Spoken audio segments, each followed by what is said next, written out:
Evangelho de João, capítulo de número 4. Para mim é uma bênção retornar aqui a Devec Itaperuna. Deus abençoe a vida do meu amigo pastor Marcelo, da sua casa, da sua família, uma amizade de longuíssima data. Muitas histórias boas, muitas histórias. Privilégio retornar aqui, rever o pastor Jonas. Deus abençoe, Fabrício, seu ministério, Verronéia, povo bom. Só se fala de longe. Amigo José, Deus abençoe a sua vida, essa família boa, todos os amigos aqui de Itaperuna. Evangelho de João, capítulo 4, verso de número 46. Eu compartilhar uma palavra de Deus sobre a sua vida, ainda dentro da temática que o pastor Marcelo está fazendo sobre os milagres de Jesus. Quero compartilhar esse texto. Outra vez foi a Caná da Galileia, onde transformaram água em vinho. E havia ali um oficial do rei, cujo filho estava doente em Cafarnaum. Quando ouviu dizer que Jesus viera da Judeia para a Galileia, foi até ele e lhe suplicou que descesse para curar o seu filho que estava à beira da morte. Jesus lhe disse: se não virdes sinais e maravilhas, de modo nenhum crereis. O oficial lhe rogou: Senhor, desce antes que meu filho morra. Jesus respondeu: vai, teu filho está vivo. O homem creu na palavra de Jesus e partiu. Quando ele estava indo, os seus servos vieram ao seu encontro, dizendo: teu filho vive. Então lhes perguntou a que hora se seu filho se sentira melhor. E eles responderam: a febre o deixou ontem por volta da hora 7, em torno de 1 da tarde, do nosso horário. Então o pai percebeu que foi aquela hora em que Jesus lhe dissera: teu filho vive. Ele e todos em sua casa creram. Este foi o segundo sinal que Jesus fez vindo da Judeia para a Galileia. Curva a sua cabeça, feche seus olhos, mantenha a Bíblia aberta. Deus bendito, louvamos o seu nome, te engrandecemos, Pai, na beleza da sua santidade. Fale conosco nessa noite através da exposição do teu evangelho, através da sua palavra. Revela-nos quem tu és através do teu texto sagrado. Fale conosco nessa noite. Ilumina o nosso entendimento para que possamos compreender um pouco mais a sua lei.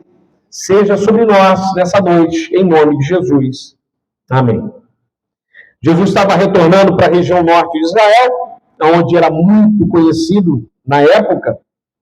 E esse caminho que Jesus está fazendo de volta para a região norte, o texto diz aí na sua Bíblia, no verso 46, ele saindo em direção à região de Caná, onde ele tinha manifestado o primeiro milagre em João capítulo 2.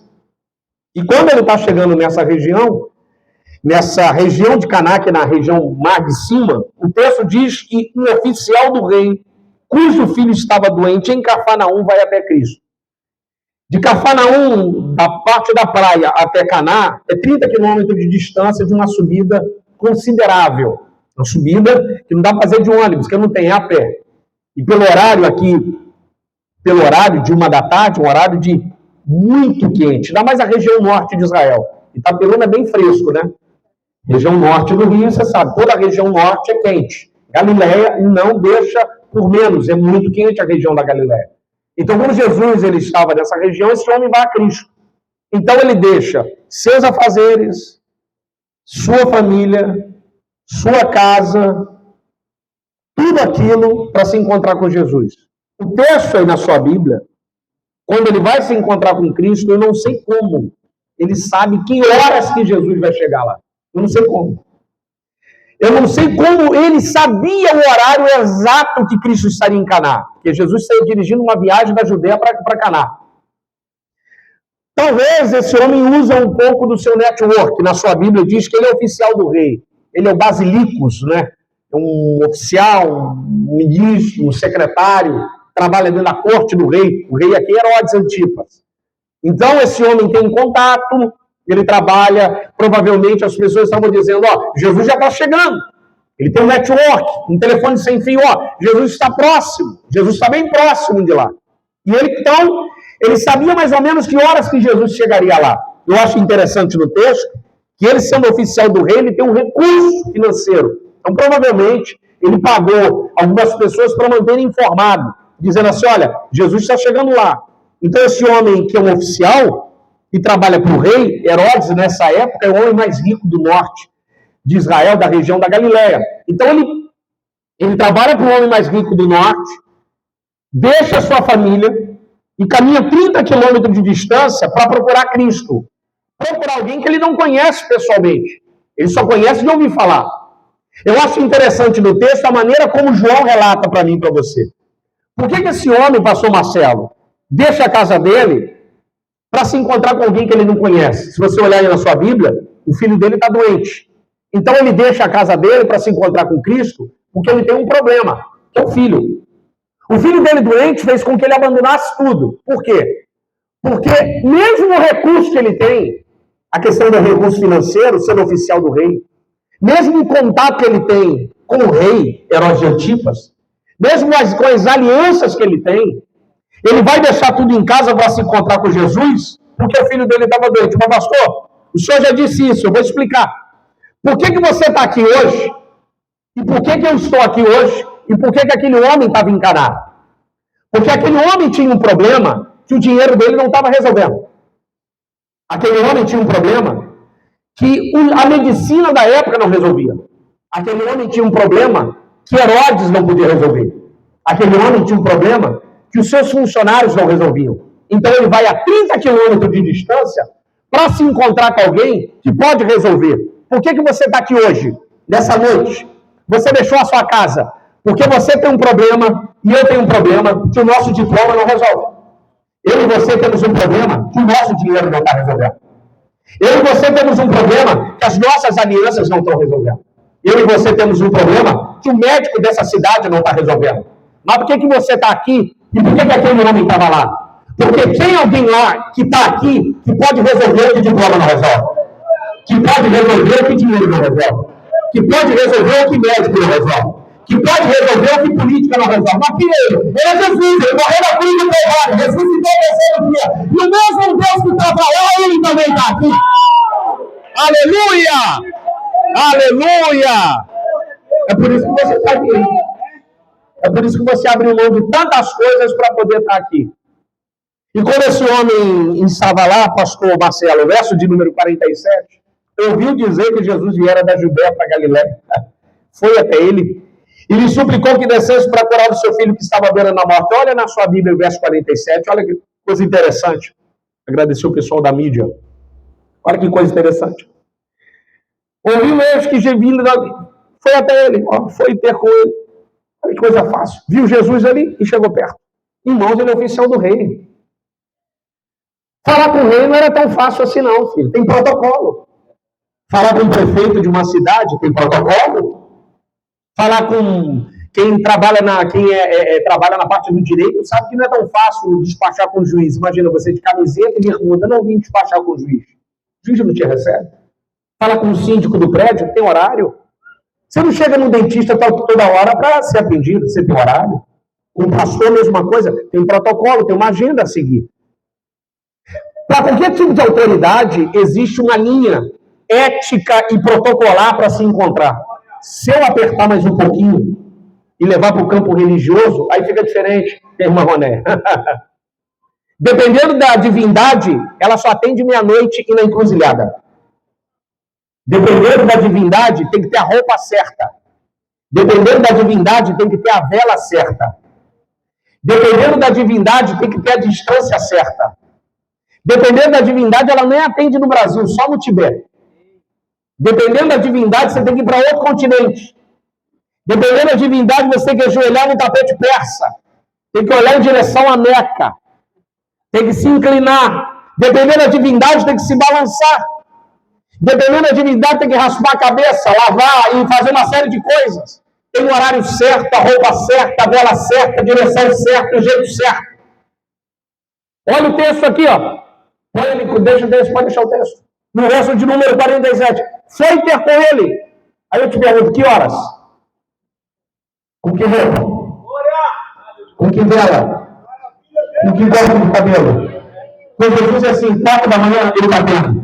2 da tarde, ele está atento. Em cima da laje, ele está atento. No hospital, ele está atento. Na delegacia, ele está atento. Na rua, ele está atento. Na pizzaria, ele está atento. Não importa o lugar, não importa a circunstância, não importa o momento. O céu está aberto para ouvir o seu clamor.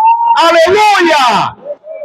Não importa a hora. Rebadará, suri, camandarácia. O véu do templo foi rasgado.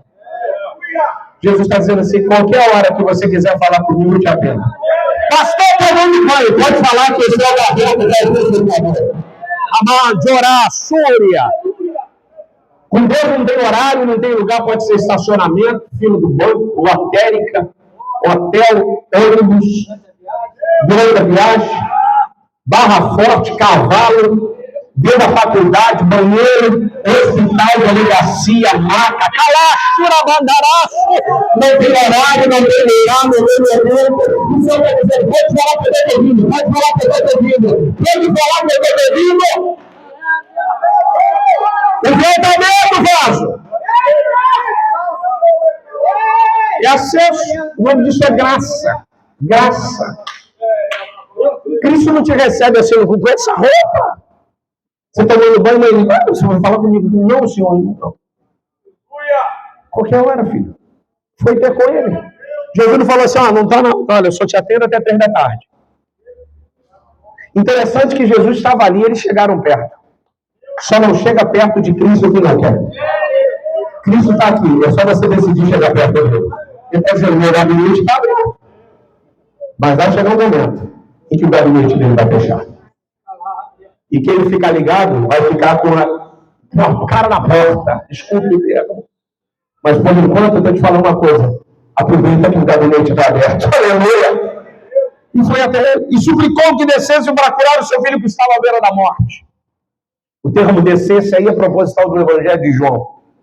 João é o servo do oficial do rei. Ele chega para Cristo, o pastor Marcelo, e ele vai impor a Cristo para que ele descesse, para que Jesus vá para a casa dele.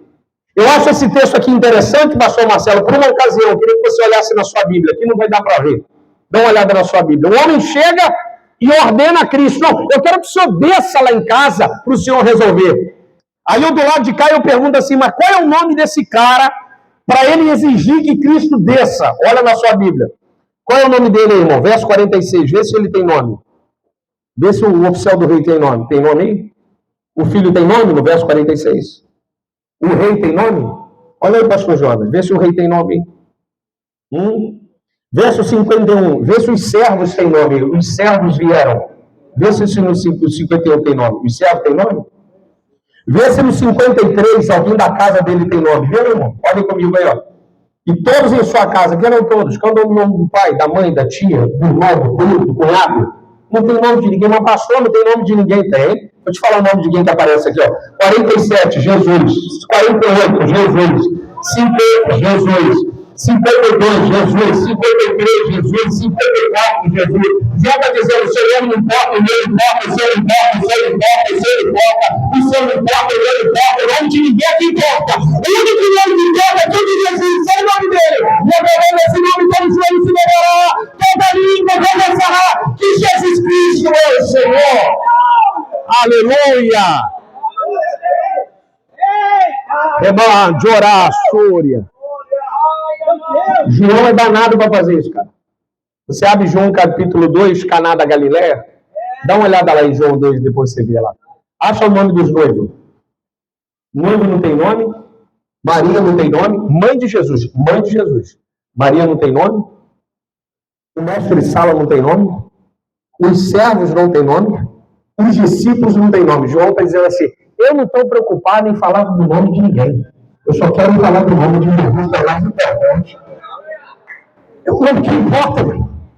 Aí chega esse camarada sem nome no Evangelho de João, no verso 47, pede para ele descer para curar o filho dele. Como é que ele chega para o Filho de Deus e ordena, eu quero que o senhor desça? Aí Jesus assim, eu descer, quem desce é você. Quem desce somos nós que descemos. Nós descemos para encontrarmos ele. Porque aquele que desce se encontra com o Pai.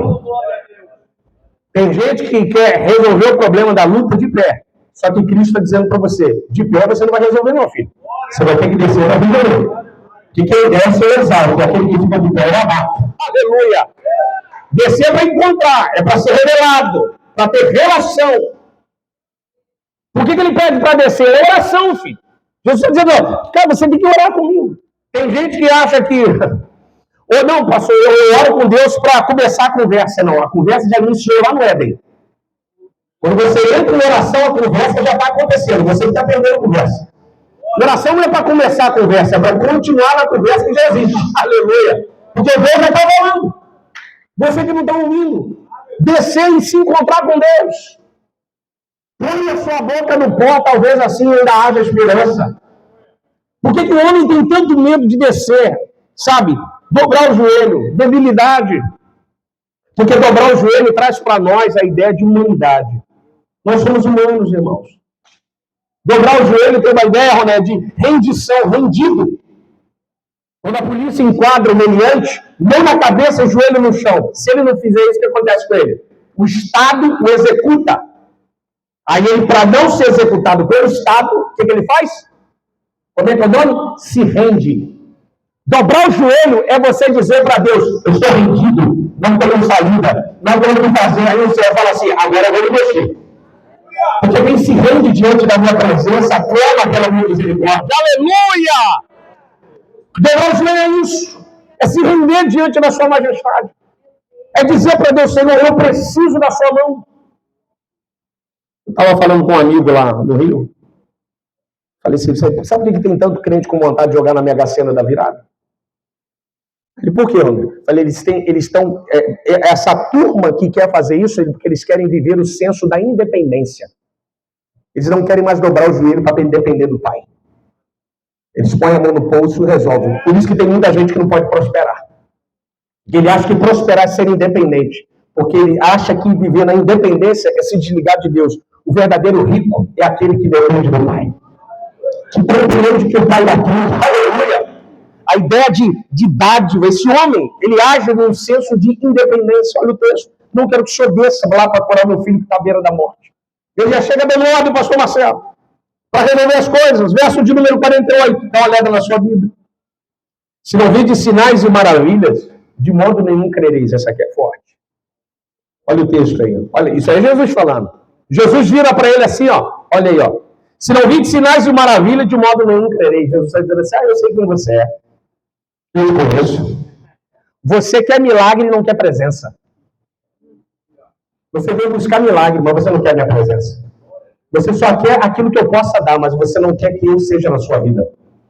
Você só quer receber, mas você não quer me glorificar. Jesus vai dizer, você só quer um milagre que eu possa dar, mas você não quer a presença que eu possa ser. Deixa eu falar algo para você. Milagre não salva, presença salva. Eu já vi gente experimentar milagre e abandonar a igreja, mas eu nunca vi experimentar a presença e deixar a casa. Milagre é coisa de pele, presença é coisa de alma, filho. Milagre é por fora, presença é por dentro. Deixa eu falar algo mais forte ainda. Eu conheço gente que tem a presença e nunca vai experimentar o milagre, mas ele tem a consciência que o maior milagre é a presença. Aleluia! O maior milagre é a presença. Cabajora, Suri, Cabadaraçu. Deixa eu te fazer uma pergunta. Você vem buscar um evento aqui, o maior é a presença. Tem gente que é caçador de milagre. E se tem um Deus que dá milagre, é esse. Filho pródigo. Papai, eu quero grana. Toma. Você quer grana? Toma. Você está pensando que ele deixou o moleque em casa, travou a porta? Eu quero ficar rico. Toma. Tá lá. Pode embora. Quando ele lá fora descobriu que o dinheiro que eu tinha não podia comprar a presença que o pai dava, então ele resolve voltar. Prefiro ser empregado do que filho sem a presença. Vou voltar para casa. Então ele volta. Esse homem, ele quer um milagre. Ele não quer a presença. Infelizmente, tem muita gente no nosso meio que experimentou grandes milagres. Eu, na minha infância, já vi gente andar, sair de cadeira de rodas, se levantar, paralíticos andar. Vi uma vez, marcou a minha vida. Eu conheço pessoas que foram curadas em Covid, vale da sombra da morte. Esses dois estão afastados do Evangelho. Por quê? Milagre não salva. Milagre não transforma. Tem muita gente que acha que só porque recebeu um milagre está salvo. O que salva é a presença que você carrega. Porque quem vai te dar direção é o Deus que está dando a sua vida. Esse homem, ele queria um milagre para a vida dele. Ele não queria a presença do Deus revelado. Por isso que tem muita gente que acha que só por causa do fato, pastor Jonas, que teve um milagre, ele acha que ele entende Deus. O meu povo não perece por falta de entendimento. Meu povo perece por falta de conhecimento. Entendimento da cabeça, conhecimento do coração. O conhecimento revela, entendimento profundo. Tem muita gente lendo a Bíblia para entender, por isso que não entende. Mas quem medita na Bíblia para conhecer, Deus se revela ainda. Aleluia! Deus é para ser conhecido e revelado, não entendido. O relacionamento com Deus não é para você entender com a cabeça, mas é para conhecer com o coração. É para você compreender que a verdade dele é boa, perfeita e agradável. Aleluia! Aí se relaciona com Deus. Não, pastor, não entendo isso. Não vai entender, filho. Você não entende de iOS quando vai para Android, você vai entender coisa de Deus? Quando troca de celular, sai do Android, vai para o iOS, fica lá numa luta danada. Aí quer entender como é que ele faz isso? Você não sabe explicar como é que o bebê, o ventre gera um osso dentro do bebê. E você quer entender o que ele está fazendo na sua vida. É o que o doutor Russell Shedd disse uma vez, saudoso doutor Russell Shedd, numa semana teológica em Niterói. Um rapaz me fez uma pergunta, eu deu vontade de tacar o sapato nele, mas eu sou crente, não posso fazer essas coisas. O rapaz me vira para o doutor Shedd, a oportunidade da vida, vai fazer uma pergunta para o doutor Shedd. Falei, poxa, ele agora vai, deu Oscar, vai ser aplaudido, camisa 10 do Congresso. Doutor Shedd, eu quero que o senhor me explique Trindade. Aí o doutor Shedd riu. Olha, não posso te explicar, mas vou te dar duas respostas. A primeira resposta, não queira entender, senão você vai ficar maluco. Segunda resposta, não questione porque você perde a salvação. Aí o rapaz perguntou, o que eu faço? Somente glorifique ele pelo mistério da sua majestade. Eu quero te falar uma coisa, não queira entender o que ele faz. Você não vai entender, você vai ficar com dor de cabeça, não vai dormir, vai ter crise de ansiedade, crise, uma série de desespero, vai falar, o que está acontecendo? E Deus vai estar dizendo, me glorifica, me glorifica, me glorifica, me glorifica, me glorifica, me bendiga meu nome, adora meu nome, bendiga meu nome. Alá, andará, súria. É o que esse homem está dizendo. Ele quer um milagre para crer. Ele quer algo para crer. Não, se o Senhor me der algo para ver, eu vou crer. Aí Jesus, não, comigo é o contrário. Você vai ter que crer para ver. Se você veio atrás de ver, não verá. Mas se você veio para ouvir, em breve você verá. Olha o texto, dá uma olhada aí. Se não virdes sinais e maravilhas, de modo nenhum crereis. O que ele está dizendo? Você veio atrás para ver alguma coisa. É aquela turma que vai para os lugares. Não, pastor, eu quero ver alguma coisa. Não vai ver, filho. Cristo está dizendo, se você veio para ver, não verá. Mas se você veio com o seu ouvido aberto, e hoje está ouvindo essa palavra, creia, que em breve você verá isso na sua vida. Quando Jesus dá essa palavra para ele, pastor Marcelo, o oficial lhe rogou, Senhor, desce antes que meu filho morra. Isso aqui é. Você vê a dificuldade desse homem. Esse homem está com uma dificuldade tremenda. Ele está diante do Deus eterno, como diz o amigo, do Deus, do ser mais sensível do universo, Cristo. Olha o texto aí. E olha para trás. Desce antes que meu filho morra. No presente dele, pastor Marcelo, está Jesus.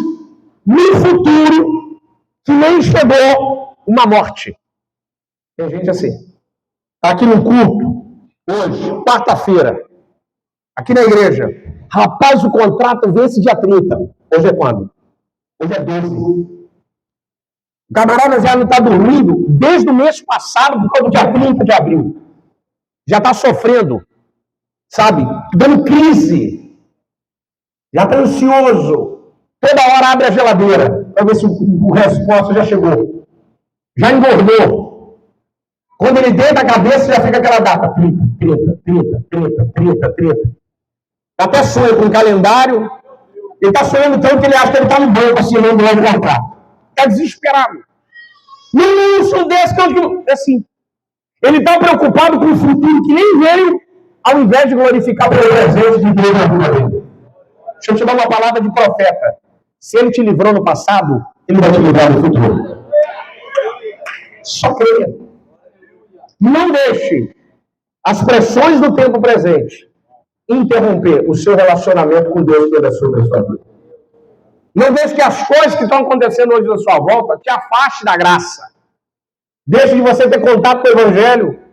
Não permita que Satanás venha acertar os seus ouvidos quando você dobrar o joelho para orar. Tentando te fazer lembrar de coisas que ainda não vieram. de situações que não chegaram. Deixa eu te falar uma coisa assim muito profunda. Quando Deus cria, permite que algumas situações surjam no nosso caminho, é porque ele já tem a solução guardada. Fazer uma pergunta, parece até do ovo e da galinha, é parecida. Quem nasceu primeiro, a fome ou a comida? Segundo a Bíblia. Quem nasceu primeiro, os músicos que é bom de Bíblia aí? A fome ou a galinha? A fome ou a comida? Fala aí. Quem nasceu primeiro, a fome ou a comida? Antes de Adão pensar em fome, o jardim já estava pronto. Antes de ter a necessidade dele, já estava com a solução. Então, quem criou a necessidade foi Deus. Quem fez a fome? O homem não teve fome depois do pecado. Qual é a ideia de Deus? É a ideia de um momento da fome, ele ia parar debaixo de uma árvore e ia ter um momento de compartilhar com Adão. Na mesa, compartilhar. Isso é história para outro dia. Então, a necessidade foi permitida por Deus, criada por Deus, para que o homem pudesse comer de algo que ele fez. Então, eu vou te falar uma coisa. Esse problema, Deus permitiu que acontecesse, para que em breve, aquilo que ele vai enviar vai chegar na sua vida. Então, não se preocupe com aquilo que não veio. Glorifique a Deus por lhe dar presente hoje na sua vida. Aleluia! Você pode adorar o Senhor? Você crê nisso? Você crê nessa palavra, meu irmão? Aleluia! Aleluia! Amandaraçúria. Essa era a dificuldade dele. Cristo presente, ele preocupado com a morte que nem veio. Antes que meu filho morra, Jesus Quer dizer que eu tenho que sair correndo igual um doido, 30 quilômetros, para chegar na sua casa, para a morte não chegar lá? Jesus. Porque se o Senhor não fizer essas coisas, como é que vai ficar a minha vida? Tem algumas pessoas que pensam que Deus é dessa forma. Eu vim falando com o pastor Jonas. Deus não muda plano, porque se ele mudar plano, ele é mutável. E se ele é mutável, ele não é Deus. O plano de Deus é perfeito e poderoso. Nós mudamos planos. Nós mudamos a roupa quando chove. Nós mudamos o mapa quando tem alagamento. Deus não. Se a água cair, ele abre o meio do caminho. Se a chuva vier, ele faz a chuva parar. Se a tempestade vier, ele passa por cima. Porque o plano dele não é mutável. Ele é único. Aleluia! Ele tem plano único. Então, não é olhando para frente que você vai ter esse desespero de vida. É olhando para hoje e dizendo, quem anda com você? Da onde você veio? O Deus que te livrou do passado é o mesmo Deus que vai te ajudar no presente, é o mesmo Deus que vai te ajudar no futuro. Aleluia! Eu acho interessante, pastor Marcelo, que Jesus diz assim para ele, verso 50. Certo? Jesus mandou, vai! Teu filho está vivo. Isso aqui é sensacional, cara. Olha o texto aí. Vai! Teu filho está vivo. No verso 47, ele implora para que Jesus desça. No verso 48, ele peça para que Jesus... Verso 49, ele peça para que Jesus desça. 47, eu quero que o Senhor desça. No 49, o Senhor tem que descer. E no 50, Jesus, eu não desço, é você que vai. Por que Jesus não vai e Jesus manda ele embora? No judaísmo, um profeta, para resolver o problema, ele tem que estar do lado do problema. Elias estava do lado do problema. Todos os profetas do Antigo Testamento sempre estavam do lado do problema para resolver o problema. Você vai ter um profeta que vai resolver a distância. 2 Reis, capítulo 5, verso 11. Naamã, quando vai encontrar com Eliseu, Geazi chega perto dele, olha, ele vai vir aqui fora não. Ele falou para o senhor ir lá no rio ali, Paraíba do Sul, o senhor vai olhar ali 7 vezes no rio. Não, o senhor não vai lá, obrigado aí, ó. Foi dizendo, eis que vou contigo e invocará o meu nome, ó. Dizendo, isso aqui é Naamã. Porém, Naamã muito se indignou e se foi dizendo, eis que eu dizia comigo mesmo, certamente ele sairá, por-se-á em pé, invocará o nome do Senhor, seu Deus, e passará a sua mão sobre o lugar e restaurará o leproso. Ele está dizendo assim, ele não vai sair daqui não, Eliseu, não manda ele lá se manhar. Todo profeta, ele sempre estava do lado do problema para resolver o problema. Se ele não estivesse do lado, o problema engolia ele. Por isso que esse homem está assim. Não, só tem que ir lá em casa resolver, Jesus. Eu resolver lá na sua casa, não. Você não sabe do que você está falando, não. Eu não preciso estar lá para resolver. Daqui eu vou lá, a paz. Eu não vou correr, quem vai correr é a minha palavra. Minha palavra que vai chegar primeiro. Aleluia. Isso aqui é profeta, isso aqui é quarta-feira, correto? Da vitória, sim ou não? Então deixa eu ser profeta. Hoje o culto nem precisa terminar, mas ele já está indo lá agora. Ele já está indo lá. A palavra dele está indo lá. Quem crê nessa palavra? Está indo lá na sua casa, lá no tribunal, lá no hospital, lá no seu trabalho, lá na sua família, lá no seu filho, eu não sei onde está. Mas o Deus daqui está indo lá. Aleluia! Esse é o Deus do espaço. Aleluia. É o Deus que vai além das atmosferas. Eu acho bacana nesse Deus, Roné, que o Deus que eu sirvo, ele quebra a nossa expectativa. Deus adora, cara, quebrar a expectativa nossa. Ele pega a nossa expectativa e esfarela. Porque expectativa significa que nós estamos no poder. Esse homem vai numa baita expectativa. Não, Jesus vai lá em casa. Jesus, eu não vou na sua casa. Eu não trabalho na sua expectativa, eu trabalho na minha vontade. Eu não vou fazer o que você pensou que eu iria fazer, eu vou fazer o que eu determinei para fazer. Por isso que tem um monte de gente frustrado, porque ele se relaciona com Deus com expectativa alta. Os discípulos do caminho de Emaús. Os camaradas voltam para casa, não é porque Cristo não tinha ressuscitado, é porque eles tinham uma expectativa de um Deus que era diferente daquele a qual Cristo estava dizendo. Eu achava que ele ia restaurar Israel ao trono de Davi. O interessante é que Cristo manifesta perto deles. Eles participam de um culto pentecostal. É um culto que quem pregou foi Jesus. Um baita de um culto. E os camaradas não percebem que Jesus está ali.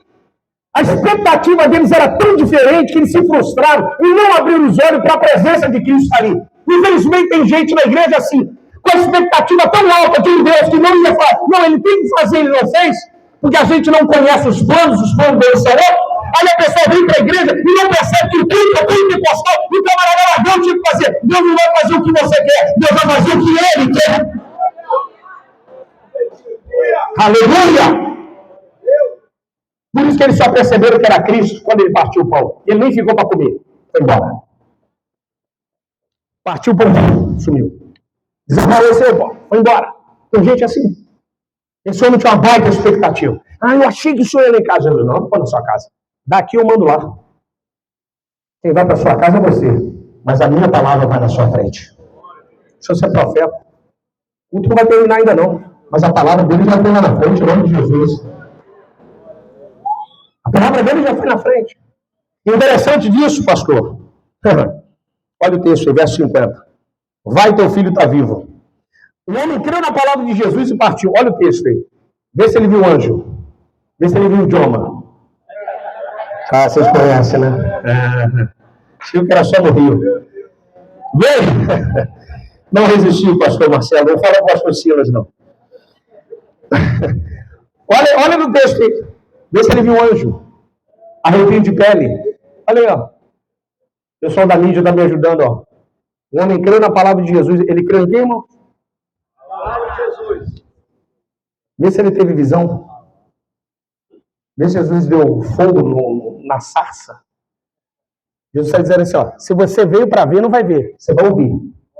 O que você vai ter que ir embora não é porque você viu. É porque você ouviu a minha palavra. Pode ir embora.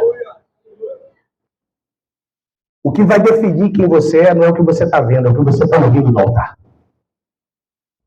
Vai, pode ir embora. O que Abraão é o pai da fé? Você já leu Gênesis 12? Em casa com calma? Nem em casa com calma. Com calma. Por que Abraão é o pai da fé? Porque quando Deus fala com aquele camarada, não tem mato pegando fogo. Não tem azeite na testa. Só tem uma voz. Que não sabe de quem é, de onde é, como é e por que é. Ele crê na voz. Te farei um grande povo. Te farei uma grande nação. O que ele faz? E creu Abraão e partiu. Ele não vira para Deus e fala assim, eu concordo. Estou de acordo. Ele ouve a palavra, pastor Marcelo, e segue. Verso 50. O homem creu na palavra de Jesus e partiu. Aquele que crê no evangelho pregado e na promessa dita do altar, e bota ela no coração, mesmo sem ver, em breve verá ela se cumprir. Aleluia! E é seu corpo. Tem gente que só anda na medida do sinal. Eu falei uma vez, falei com minha esposa Graciela, falei, Graciela, eu vou fazer uma campanha, a campanha do semáforo. Porque está todo mundo pedindo um sinal. Deus, eu quero um sinal.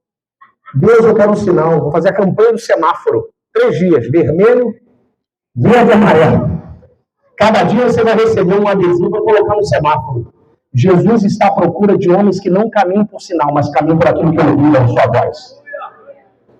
Deus quer pessoas que ouviram a promessa, não viram a promessa, mas creram na promessa.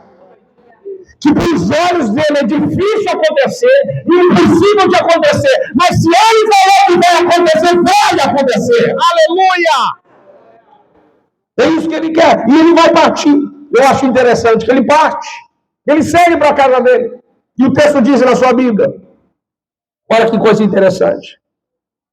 Esse homem, como diz o texto, o filho dele está quase morrendo. Então, João usa quase um termo lucano, algo de pouco tempo, para o filho dele ficar curado. As pessoas não têm. Talvez esse menino está com a vida, pastor Marcelo. Há um fio. Mas quando Jesus dá a palavra, vai que seu filho está vivo. Jesus está dizendo, você nem chegou lá. Eu nem saí daqui. A morte nem entrou. Mas a minha palavra já está lá guardando ele. Quero te dar uma palavra nessa noite. A tua vida e a tua casa está guardada pela palavra do Evangelho da Graça. Tem um termo hebraico sensacional. Eu falei na sede, 3º domingo de março. Eu ministrei na sede sobre Zaqueu. Palavra hebraica. Eu acho interessante. Que ele diz o seguinte. Palavra ren. A palavra ren em hebraico significa graça. Ren. São 2 letras. Nusufite e o reche. O nusufite parece um peixe. Os judeus chamam de letra do peixe. E o reche, pastor Marcelo, é uma cerquinha. É um quadradinho assim, o reche, da sua época lá de Faiacade, o reche. É um peixe e o reche. Quando você junta as 2 letras, o significado, o pictorama dela significa cerca da vida. Põe para mim aqui, para mim. Jó capítulo 1, verso de número 10. Jó 1, 10. Põe aqui, Jó 1, 10, por favor. Pode deixar até na corrigida fiel. Está aí na Bíblia digital, Jó. Está aí. Graça é cerca da vida. Satã vai a Deus e fala assim, ó, eu quero tocar em Jó. Se é Satã, porventura tu não cercaste ele com sebe é cerca viva, graça. Ele, sua casa e tudo quanto ele tem. Ou seja, a graça acompanha a minha vida, a minha família e os meus bens. Meu Deus. A obra de suas mãos abençoaste e os seus gados têm aumentado na terra. Põe Salmo 139, verso 5 aqui. 139, 5. 139, verso de número 5. Tu cercas por detrás e por diante. Por isso que no Novo Testamento o diabo anda ao derredor. Por isso que você não pode dar brecha na cerca. Por isso que Jesus é a porta, não dá para andar por ele, correndo e passar por ele. Por isso que o apóstata de Hebreus não tem salvação, porque ele pula para fora da cerca. Ela Súria. Então Jesus é profeta, que a cerca da graça venha sobre a sua vida. Que a cerca da graça venha para a sua vida. Que ele venha te cercar toda a sua casa, toda a sua família. Meu Deus, se você quer dar glória a Deus, bendiga o nome do Senhor. Toma posse dessa palavra. Que haja graça na sua vida. Graça. Aleluia. Que haja graça. Que haja graça. Aleluia. Na sua Bíblia. Verso 51. Vem cá, Benjamin. Toca ali. 51. E quando ele estava indo, os seus servos vieram ao seu encontro, dizendo, teu filho vive. E João é sensacional. O homem nem chegou em casa, Mané. Os homens vieram com a boa notícia. Isso aqui é profético. Você nem chegou lá ainda. Mas aquilo que vai acontecer lá vai chegar primeiro para você. O milagre vai te encontrar no meio do caminho. Ah, Jesus! Vai te encontrar no meio do caminho. Glória a Deus! O texto diz que ele vai. Pastor Marcelo. Ele vai. Não olha para trás, não olha para o lado, não para no caminho e vai embora. Ele não viu, não sentiu, mas ouviu. Você vai embora. Você vai ver Não sentiu, mas ouviu. Não vai embora pensando que não foi feito. Não vai embora sentindo que não foi feito. Vai embora crendo que já foi feito. E sai do caminho. Não titubeie. Não se perca no meio da caminhada. Eu conheço muita gente que tem encontros fantásticos com o Evangelho. Fantásticos. Ouve a palavra da promessa, ouve a chamada da promessa, mas no meio do caminho, entre uma faculdade e outra, entre um mestrado e outro, entre uma instituição e outra, entre um emprego e outro, no meio da vida, um hiato da vida, ele se perde. Começou bem e terminou mal. Porque no meio do caminho, ele titubeou, mas eu não vi nada, eu não senti nada, eu não percebi nada. Aí o diabo fala assim, ó, deixa pra lá, cara. Pensa em outra coisa. Olha para outro lado, aí ele olha para outro lado. Aí ele se perde no caminho. Olha o texto. Quando ele estava indo, os seus servos vieram. O que ele está dizendo? Eu não parei no meio do caminho. Eu não olhei para o lado. Eu não pensei em voltar. Eu só fui embora para minha casa. Aleluia! Sem sentir, sem ver, mas crendo que já foi feito. Deixa eu te dar uma palavra. Continue caminhando, que já foi feito. Continue em frente, que já foi feito. Aleluia! Continue na frente, que já foi feito. Continue de perto, que já foi feito. Ainda que você não veja, ainda que você não sinta, mas você ouça. A palavra já foi dada, a palavra já foi dada. Pode ir embora, pode ir embora. Só segue, vai embora. Seu filho está vivo. Então eles perguntou, a que hora seu filho sentirá melhor? E eles responderam, a febre deixou ontem de volta na hora 7ª. Então o pai percebeu que foi aquela hora em que Jesus lhe dissera, teu filho vive, e ele e todos em sua casa creram. Isso aqui é maravilhoso. Jesus não falou nada, pastor Marcelo. Jesus é tremendo, cara. Eu amo o Evangelho. Ele não falou nada.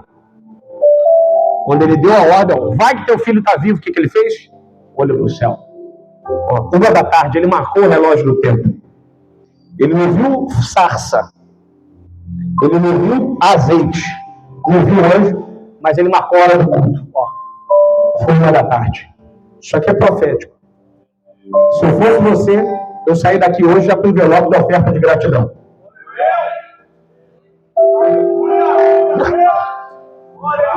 É fé, filho.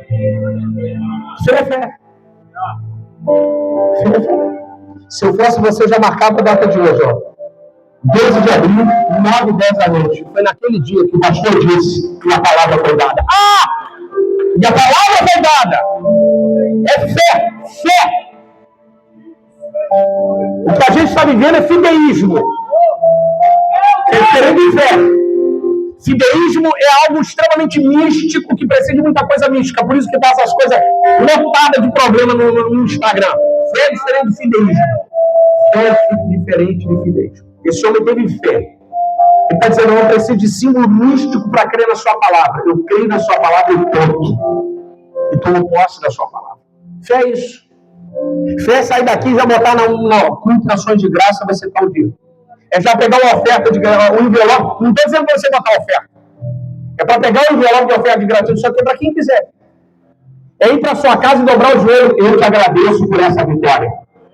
Eu te agradeço. Aí o diabo está dizendo assim, ele é doido, ela já está agradecendo a empresa dele. A palavra já foi dada, a palavra já foi dada, a palavra já foi dada, a palavra já foi dada. É tomar fé, posse, fé. Pastor Lecivaldo, você sabe que é 2019, em julho, semana profética. Preguei na Shalom, desci o púlpito, ele me abraçou, ele falou assim, Ronald, estende a sua mão, estendi. Ele, no ano que vem, no carnaval do ano que vem, você sabe que ele é todo metódico, negócio de palavra profética, de revelação. Ele, no ano que vem, você vai pregar num ginásio fora do estado. Daqui a 2 semanas, um rapaz chamado Lucas vai te ligar. Vai fazer a sua agenda para pregar no carnaval no ano que vem, em outro estádio, no outro estado, num ginásio para 20 mil pessoas. Você crê nisso? Eu falei, creio. Anota, daquela maneira, né? Anota essa palavra. Eu peguei, ó, anotei. 2 semanas depois. Pastor Lucas Ferraz. Ronald, como é que você tá? Tudo bem, tudo bem. Você quer pregar no Graça Brasil? Vamos lá. Graça Brasil 2020. Mineirinho, Belo Horizonte. Eu, Samuel Mariano. 245 conversões naquela noite. 20 mil jovens. Quando eu botei o pé, pastor Marcelo, no pranto com minha esposa do lado, eu lembrei da profecia do pastor Lecivaldo na hora. Eu não vi nada, não senti nada, mas eu tomei posse do que eu vi. Se você não viu, não sentiu, não possa, porque Deus está fazendo algo hoje diferente na sua vida. É fé.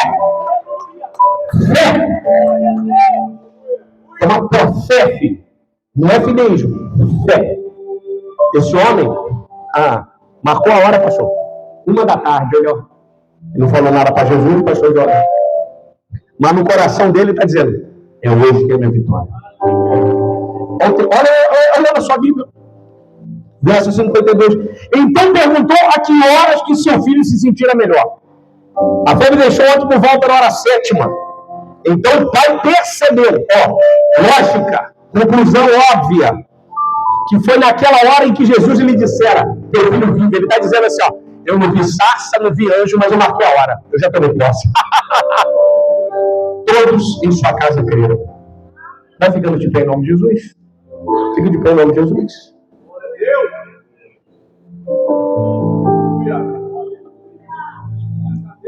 Sabe o que eu acho bacana, pastor? De tudo isso aqui, tudo. Todos em sua casa creram. A casa não viu Jesus, mas a casa viu o reflexo da promessa de Cristo. Isso é para a sua vida. A sua família não está vendo Cristo, não está ouvindo Cristo, mas eles verão o reflexo da promessa de Cristo sobre a sua vida na casa deles. A doença não era para a morte, a doença era para a salvação. A doença não era para destruir, a doença era para trazer unidade. Existem ventos, existem problemas, que não é para destruir, é para trazer unidade. É para trazer reparo. Calaçore, rebadaraçúria. É para a glória dele se manifestar. Como eu disse no início da mensagem, isso. Você muda de plano, eu mudo de plano. Deus não muda de plano. O plano dele se cumpre. E existe um plano de Deus sobre a sua vida. Existe um plano de Deus sobre a sua casa. E o sangue dele está sobre você e sobre a sua família. Antes de eu entregar o microfone para o pastor Marcelo, eu quero fazer 2 convites primeiro. Em primeiro lugar, para você que está afastado dos caminhos do Senhor. Em segundo lugar, para você que não tem Jesus. Esse homem só viveu isso tudo por causa de uma coisa: foi encontrar com Jesus. Jesus estava ali. Ele sabia a hora. Você não sabia a hora? 7h30. Você sabia o lugar? Lá era Caná. Aqui em Capitruda. Você sabia até o lugar? Ademec. Lá era Caná, onde ele tinha feito o milagre. Porque com Cristo é assim: onde aconteceu o milagre, sempre vai ocorrer o milagre. Ele vai encanar, porque em Caná já tem um milagre, não vai onde tem um milagre.